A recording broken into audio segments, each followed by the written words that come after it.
What is going on, guys? Welcome back into another video, and today I'm very excited about today because today is the premiere episode of a brand new show on my channel, which still has a working title. I haven't really come up with the title yet, but basically it is the Schmoedown Show. And first off, if you are new from the Schmoedown community, thank you so much for taking the time to click on the video, checking it out. I know the Schmoedown community runs deep. I know you guys have your favorite reactors, your favorite channels, so the fact that you're even taking the time to click on the video means the absolute world. If you're a returner, thank you so much for coming back, checking out new original content on my channel. It really means the absolute world. But if you are new and you do not know what the Schmoedown is, basically what it is it's movie trivia, but it's like WWE style movie trivia. So I'm going to play a trailer. Hopefully I don't get copyright struck. But I want to show you guys basically what this is. This is a promo for the next live event that is happening in Atlanta later this month. So go give it a look.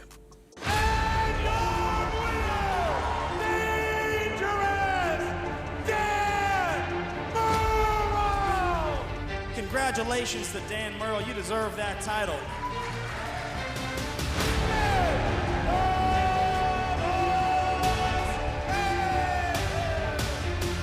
February 29th in Atlanta, the main event for the championship. Ben the Boss Bateman defends his title against Dangerous Dan Murrow. One of the biggest fights we've had in a long, long time. Easily Ben Bateman's hardest test he's ever had. The undercard is great. Alex Damon, Star Wars champion, going for his first Inner Geekdom match ever against Emily Rose Jacobson. So I'm coming for that belt someday. I know what I have to do, and I know how I want to end this season, so Atlanta's in my sights.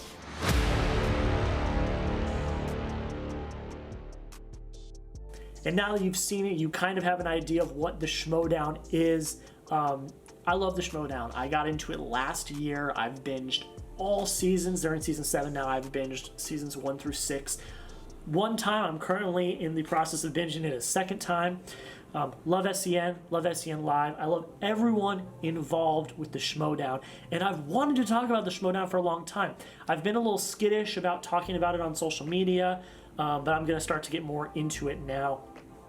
And this show is kind of the first starting off point for me to really fully talk about the Schmoedown, talk about the storylines, and this, I believe, is the perfect time to start because it's a brand new season. They've completely changed the Schmoedown. There are teams now. There was a draft. All of that stuff happened this season, so I thought this would be a perfect stepping off point to start the series. But guys, thank you so much again for joining. We've got a lot to talk about today. I'm going to try to do these every few weeks, and basically what we'll do is we'll go into it. We will recap the matches that happened those previous weeks, go into any trades, go into any news, and then we will do some special stuff. So like, you know, the next episode, not this episode because this is more of an introductory, but the next episode we'll talk about the awards and the draft, and we'll go into the teams, and I'll break down what teams I like, what teams I think could be better. That'll happen in the next episode. Today, what we're doing is we're just going over the matches that happened. I have a lot of catching up to do because the Schmoedown started in mid-January. This season started with the draft and the awards, and it is already almost the end of February. So I have a bit of catching up to do. So we're going to go over all of the matches that have happened since the beginning of the year, go over some of the trades, and we will be on our merry way. So first off, I think let's just kind of get into it. Let's talk about the trade. Actually, no, I'm going to talk about the trades later because there's a spoiler to one of the matches in that. I'm also going to say there are spoilers in this video. All of these matches are public now, so everyone has already seen them. I'm going to try my best to not spoil anything that hasn't been released yet to the public. I am a member of the Patreon, so I do get matches early, but I'm going to do my best every episode to not spoil matches that are just out on Patreon. I'm hoping with doing these on like Mondays that the matches have already played out from that week, so I can just talk about those matches. But just in case you haven't seen a match, there are spoilers. I'm just letting you guys know off the top because some people haven't seen all the matches yet, even though they're out to the public. So big spoiler warning for all of the matches so far that have happened in season 7. But we're gonna just go in order here. So we're gonna start with the New York event, the one that happened. It kicked off the season. I'm going to go through it. I'm going to go through Guy versus Burnett.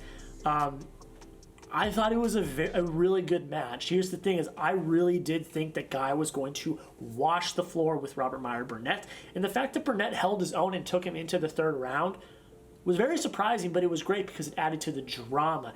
This storyline between Guy and Burnett is only going to get stronger this year. It's going to continue. And this was a great stepping off point for that because it was a lot closer than people thought. It was a lot more entertaining than people thought. And I think it just worked out perfectly because you didn't want a bloodbath. That would have squashed the beef right there. If you're Christian and you're thinking about storylines for this, the fact that it was close, the fact that Burnett held his own, that makes a better storyline. That adds more tension. This beef is not squashed at all. If Guy would have come in, knocked him out, and it was a bloodbath, then yes, the beef would have probably been squashed. But I think there are ways where you can continue this rivalry forward, and I think they will because I trust everyone over there that they know what they're doing. So that was kind of just it for Guy and Burnett, but the biggest match of the day obviously was the three-way number one contender match between Dan Murrell, Brendan the Kid Meyer, and William Bibiani. There's a lot to break down in this match. First off, I'm very happy Murrell won. I'm a big fan of Dan Murrell. I'm also a big fan of Shazam as a whole, and I'm a big fan of the Kid, but I am a bigger fan of Dan Murrell. So I'm very happy personally that he went, and he is moving on to face. Who's he facing? Who's the champion? Dan's the champion.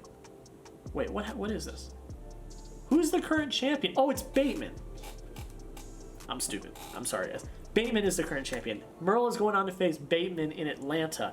So I was more happy because I thought that would be the better match. Bateman between Murrell. It is a collision of the Horsemen, a collision of the Finstock Exchange. A lot is going to go into that match. I think it's very interesting. I would have loved to see the Kid get there. I'm a fan of Bibiani, but I didn't really have a lot of stake in him as much because he's been there before.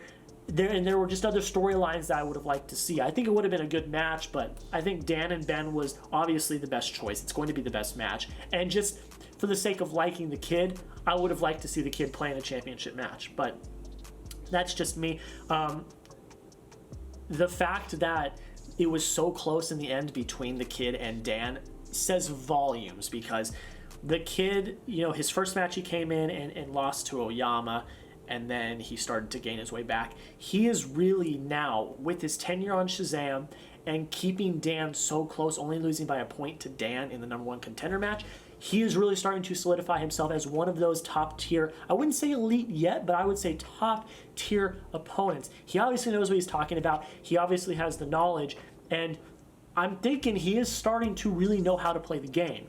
And I wouldn't be surprised if we see him in more championship matches in the future. Some things that were talked about a lot was the challenge thing. There were a lot of challenges. I personally didn't have a problem with any of them. A lot of people were claiming that Bibiani is a heel because of that challenge of Sir or Lord Attenborough. I think it's a legitimate challenge. I do. Was it pulling a little bit? Yes, but the way that challenges are done now in the Schmoedown, it is such specific stuff that I think it was warranted. I mean, there was the match, I don't remember who it was between, but it was, someone said thing instead of the thing, and that was wrong. Like, it's not thing, it's the thing. The movie is the thing. So, like, those little nuances, those little things, those are challengeable. Like those are legitimately challengeable, and people have challenged them. So I don't think that it was that big of a stretch for Bibiani. And honestly, if they were just using it as strategy to rile Murrell up, it worked. Murrell got riled up. Obviously, he ended up coming out with the win, but Brendan Meyer was very, very close. So there's a lot of controversy with that. I don't personally have that big of a problem with it. I think if there is something that is worth challenging that could potentially give you an edge, challenge it. I don't see where the problem is there. So I personally don't think that Bibiani is a heel. I think he's a tweener. I think he has some heel tendencies, but I think overall his personality, he's just trying to be a face. So I don't really have that big of a problem with the challenge. I understand where people are coming from, but to me personally, I don't think it's really that big of a deal. So in the end, with the conclusion, I'm happy Dan went. I think that was going to be the best match, was Dan versus Bateman. We got it. I think it's very interesting. There are a lot of very interesting storylines, and I'm very interested to see what happens. Let me know down in the comments below. What do you think is going to happen between Bateman and Merle? Who do you think is going to win? What storylines do you think are going to come out of this? It's a Finstock Exchange / Horseman Civil War. Are they going to break up after? Are tempers going to flare? Are things going to happen? I don't know, but we'll see. So that's it for the New York event. The next match, the first studio match of the year, one that I was highly anticipating, was Ben Goddard versus RB3, part one of the Battle of SCN Live. I love Ben Goddard. I follow his streams. I've been in there a few times. I've seen his stuff. I knew he was really studying his butt off, and I knew that he was going to be a great contestant, but I thought RB3 was going to win. I didn't think it was going to be a whitewash. I thought it was going to be close. Ben took him out, and I'm very happy with that because I am a pretty big fan of Ben's. I think he's really good. I think he's got some really good stuff, and he won, which is great. He starts off undefeated. That is points for the Den. I wouldn't say the Den is my favorite faction, but I'll get into that in the next episode when we talk about factions. I'll tell you what my favorite faction is. But yeah, I'm just happy for Ben.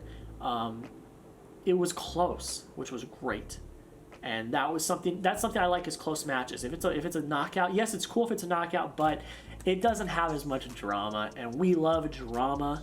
So the fact that it was so close was great. RB3 will be back.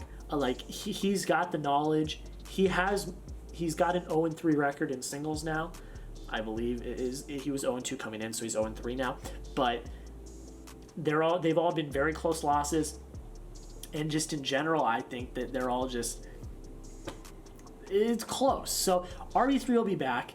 He's a big figure on SCN Live. He will get more screen time, and I would not be surprised if he starts to string together some matches, because he's very knowledgeable. He knows his stuff. So I have absolutely no problem with that at all. But again, very happy for Ben Goddard. He's going to continue to win, I think. I think he genuinely knows his stuff. I think he knows the game really well, and I think he studies his butt off when he has time. So I think he looks pretty good. I know that he's teaming with Rachel Silvestrini. I think that'll be a very interesting combination. So we have not seen the end of Ben Goddard, obviously, because he's won, and he's got to take on the winner of a match I'm going to talk about later.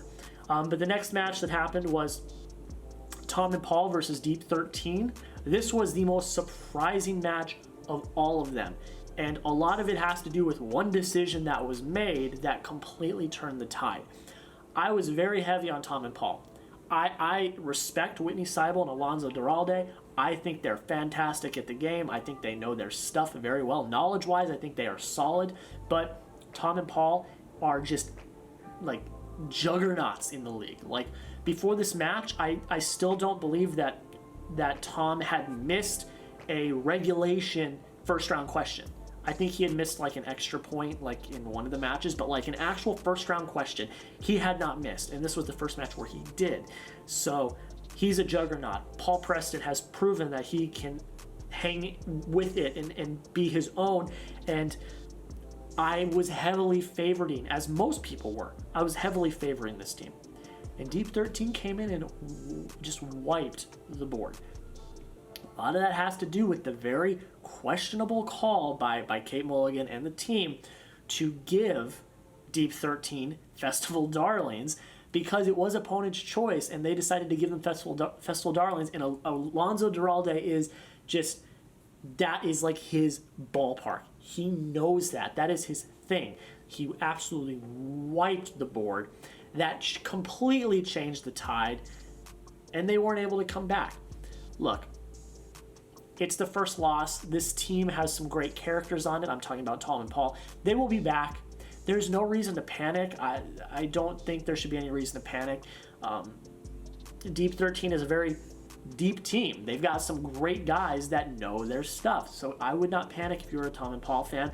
I just think, tough first showing. But I think now they know that they really got to study who their opponents know, because if they would have given them something else, that match could have ended very differently. But I don't blame anyone for that. It's the first match. It's the jitters. That's just how it goes. I don't blame Kate. I don't blame Tom or Paul. I don't blame anyone.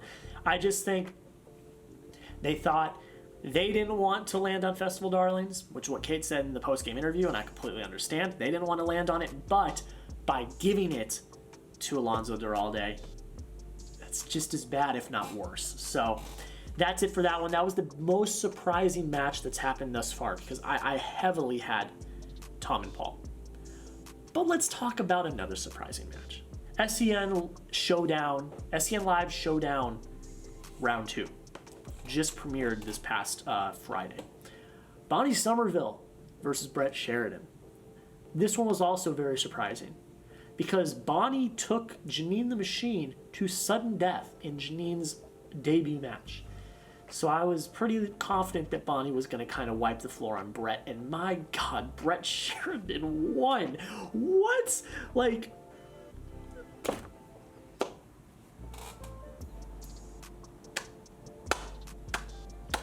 I just got to give you a round of applause, Brett. I mean, you proved like everyone wrong. I even think you proved yourself wrong. I mean, tell me, like, am I wrong? Like, I think you proved yourself wrong.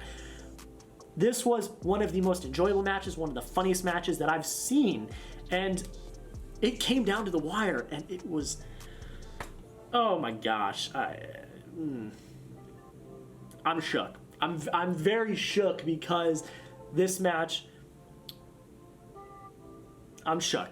I am. I had such a great time with this match. I am very much looking forward to, now it's set. We have Ben Goddard versus Brett Sheridan. I gotta go with Ben Goddard, but who knows at this point? Who knows? So I think that's going to be interesting, but we don't know. Guys, let me know down in the comments below. What did you think of that match? Did you think Bonnie was going to win? Do you think Brett was going to win? Like, what do you think? Are you as shook as I am? Because I'm very shook. It's absolutely insane. Before we finish out the episode today, let's talk about the biggest trades that happened around the Schmoedown in the last few weeks. The first big one was Video Drew got traded from the Burning Droogs, which is Robert Meyer Burnett's team, to the Dungeon. I don't remember who was the other part of the trade, the same as the next one I'm going to talk about. But the big name that got traded was Video Drew, was traded from the Burning Droogs to the Dungeon.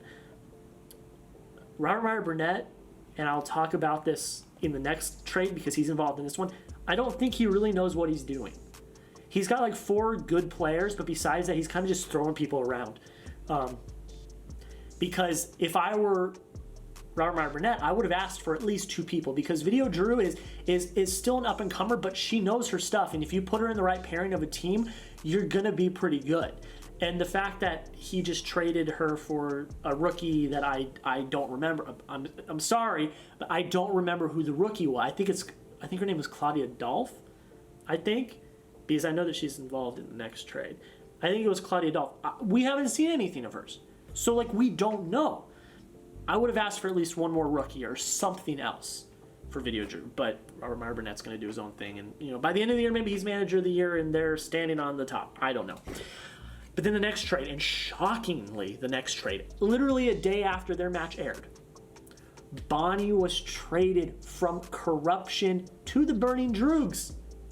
And Shannon Barney got Claudia Dolph from the Burning Droogs the day after her match. And then Shannon Barney went to Facebook and Twitter and was very vocal about this trade. And she is ruthless. She's ruthless. She is by far the best heel manager we have right now. By far. She's absolutely ruthless. And she's making moves. I think Corruption is going to be very dangerous. I would watch out for Corruption this year. That's kind of all that happened.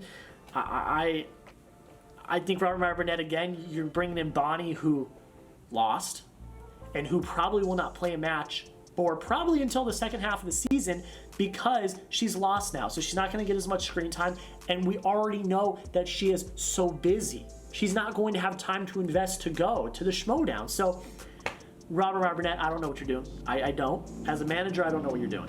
But guys, that's pretty much it. Let me know down below in the comments, what did you think of any of the matches? What did you think of the trades?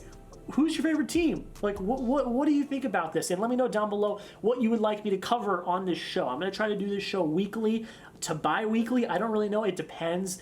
You guys know I'm very busy as it is already doing my stuff. So I'm going to try to do it as much as I can. But let me know down below in the comments what you want to see from me. You want me to give my Mount Rushmore? Do you want me to give my favorite players of all time? Do you want me to cover certain matches and do certain things? Like what do you want me to do? Let me know down below in the comments. If you're from the Schmoedown community, let me know down in the comments. Thank you so much for taking the time to check out the video. Just clicking on the video means the absolute world. But if you like it, maybe consider liking, commenting, subscribing. I will be back with more episodes. I love the Schmoedown. I will be doing it a lot more reactions, a lot more talk. Thank you all so much. Have a great rest of your day. We'll see you in the next video.